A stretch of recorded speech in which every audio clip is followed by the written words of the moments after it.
Hello, my name is J. Robert Eckley, and over the past 40 years I've been everything from an engineer to an attorney to a broker and recently to wealth management, and primarily because the economy out there as we know it has changed. And so, of course, tools have to change with the times.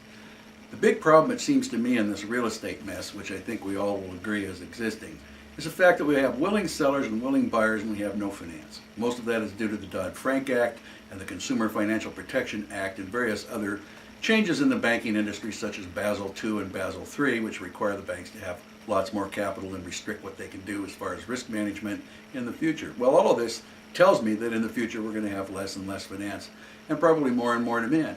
Well, how can you solve this? A little bit like we did in the 80s. In the 80s, as everybody will recall, the interest rates went up to about 19% if you wanted to refinance or buy a property. And so at that point in time, most sales between sellers and buyers turned into seller carries. Now, we've seen seller carries a little bit over the years since then, but not as much as what they were then, and I have to tell you, it brought that economy out of the dumps. Now, here we have a similar economy, and we need seller carries again. Now, some communities are waking up to this, and some just are not. I think we all ought to. Remember, the big stumble in most of these seller carries, when they're also high yield, they usually get more money, and they have less default than conventional loans, is that sellers often just don't want to wait around for their money, even though, again, a wonderful yield if they could sit on it, much higher than what they could get anyplace else. But most of them just don't want to. Well, it seems to me the key to that then is to find the paper buyers who are ready to buy sellers' position. So in most cases, the seller's got a very high interest rate instrument, and if it was underwritten properly, he's got some reasonable security and maybe hopefully some buyers that are good for the money. And there's a lot of good ones out there. A lot of those people that did strategic defaults years ago are now back into the marketplace. They still don't have a credit jacket that's going to get them conventional lending, and so the only thing for them to really do is to get into a seller carry and pay it like clockwork because it's the last chance they have of rehabilitating themselves. So that's why you're getting even a better variety of buyer today than what you did once before. They have money, they usually have a couple of jobs, and so really they're a very good candidate for a seller carry. Now, going from that point, let's go a little bit further. Again, back to the seller. Seller has absolutely no avenue in order to be able to sell this property, or that's what the case has been up to date. The big rule here is that that has changed. We have now all kinds of money coming out of Wall Street.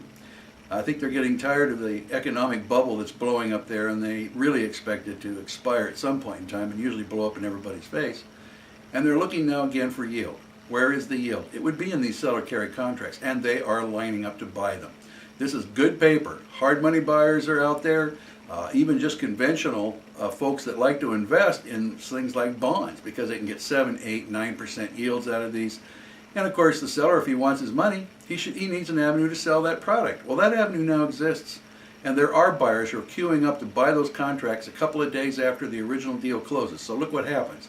Buyer gets what they want, seller gets what they want, the paper buyers get what they want. Seller's got cash and leaves, buyer gets his terms that he's not going to get anywhere else, and the buyer of the paper gets performing paper, and usually at a very, very good yield and a very marketable one today, and probably for the immediate future, even with a potential interest rate increase in the future.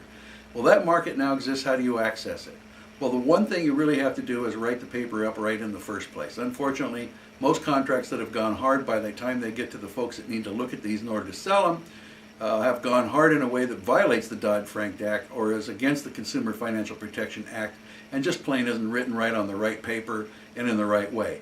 So now what you really need to do before you do a seller carry is vet that paperwork. Well, this plan, this program that you'll see right before this push button is one which, if you fill out the forms right and send them in to Transaction Management Services, they're going to give you an idea and vet that paper and tell you what needs to happen and if there's any changes to make it more marketable, and they can even help you find a market for it. And if you do this, you're going to be a service to your seller, you're going to be a service to your buyer, and everybody wins. As I said, seller gets their money, buyer gets their terms, and the ultimate holder of that paper gets yield, which is what they're looking for. So don't just draft up a seller carry in the dark and hope that somebody wants to buy it and then end up getting discounted because you violated all the rules. Go to our form that's attached by right before this push button and use that form, send it in to National Transaction Management and see what they have to say and see what they can do to help you to begin with. I think you're just crazy if you don't do that. Please give it a try today. Thank you.